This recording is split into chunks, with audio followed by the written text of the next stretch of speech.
Today, we're exploring the comprehensive EverBits training program. This is a curriculum built from the ground up to upskill engineering teams in functional safety. It literally takes function developers from the absolute basics of data manipulation all the way through to mastering the incredibly strict requirements of the ISO 26262 standard using model-based design. EverBits basically gives you two distinct routes based on what your team actually needs. On one hand, you've got a highly customized 3-day live training. This can be online or on-site for up to 10 people, and it provides practical solutions for project-specific problems. So if your team is facing a massive, immediate project roadblock, this live intensive is your tactical strike.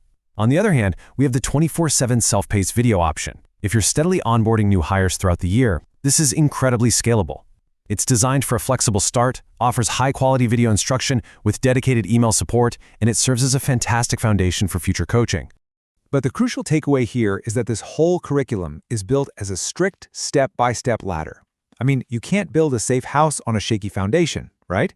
And you absolutely cannot jump straight into functional safety without mastering the tools first. So you start with MATLAB, move to Simulink, advance to Stateflow, and then synthesize it all by applying it to ISO 26262.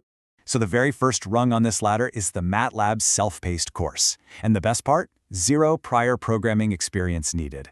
It covers everything from handling and plotting data in a higher-level matrix-oriented language to writing full automation scripts.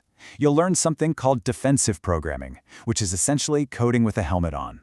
You're anticipating, catching, and handling runtime errors long before they have the chance to crash your system. You'll even build custom graphical user interfaces, or GUIs, so the tools you create are actually usable by the rest of your engineering team. It's all about setting up a rock-solid environment. Okay, so once you've got MATLAB down, you graduate to Simulink. This is where function development truly takes shape as you model dynamic, continuous, and discrete systems. But listen, building the models is only half the battle. Verifying them is where the real engineering happens. You'll learn to use EverCheck for rigorous static analysis. Think of it as aggressively proofreading your code's grammar and syntax before you ever hit run. Then EverTest brings in dynamic analysis, essentially taking your model for a virtual test drive to trace requirements and generate automated verification reports. In this Stateflow module, developers learn to tackle the complex interfaces and temporal logic required for actual production projects. The training walks you through highly practical examples, showing you how to start with a basic flowchart and meticulously refactor it into a structured, finite state machine. The goal? Perfectly handling tricky edge cases while maintaining the exact same functional behavior. You're going to learn how to achieve 100% structural coverage, including strict MCDC metrics. MCDC stands for Modified Conditions Decision Coverage, and it's basically a very rigorous way of mathematically proving that every single logical switch in your design has been tested independently. Literally, no stone is left unturned. You're going to start with a hazard analysis and risk assessment, or HARA, to really nail down how dangerous a hazard is, formally assigning it an ASIL rating.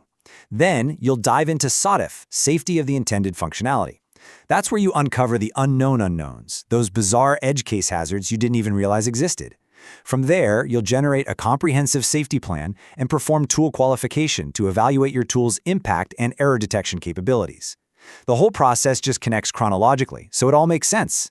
Mastering tools like MATLAB, Simulink, and Stateflow within the strict framework of ISO 26262, it isn't just about checking boxes for regulatory compliance. It's about fundamentally preventing catastrophic failures in the real world. The standard is set, the next move is yours.